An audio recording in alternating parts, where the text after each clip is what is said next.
هەموو ئەوەزێکی ناخۆش هەموو خڵقانی شەڕێک هەموو تونبوونەوەی جەنگێک لە شوێنێکە ئەوەی کە هێزەکان بەیەکیان یەکەم شتەوەیە کە ئاوارەیەکی زۆر ڕوویە و هەتا ئێستا ئاوارەیە لە بەشی کوردەکانی سووریا واقع هەمووی ناوچەکانیان چۆڵ کردووە ڕۆیشتون بەڵام ئەمە ئەوەی کە کات بە بۆچی من ئێستا کاریگەری لەسەر هێزە کوردەکانی سووریا داناوە لەوەی کە چۆن بۆ خاع بگرن چۆن دیفاع لە خۆیان بکەن ئەتوانن بیکەن بەرەوەی کۆڕە ئەمانە هەمووی لەسەر جۆری ئاڵوگۆڕ ڕووداوەکان وەساوە مەسەن بڵێن تەوافقێک هەیە اتفاقێکی لە بینی کوردەکانی سووریا ئەمریکا یا تا ئیسرائیل بە جۆرێک دیفاع لەمانەوەی ئەواناکە بەڵام ئەمە لەم نێو ئەم ململانی و نێو ئەم شەڕەیە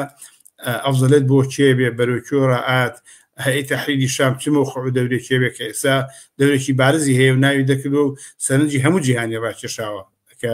وەکو وتم هێزەکە بەقەد داعش خەتەرە کە بە من پێم وایە هیچ ئەگەر بێتە سەرەوەی شوێنی کە بگرێ و هێرشەکانی دیژە پێشێ پێم وایە کە هیچ دەستێ ناپارێز لەو هێزە کوردیانەی کە یان ناوچانەی کە کوردەکانی سووریا نە لە خەڵکەکەی نە لە هێزەکان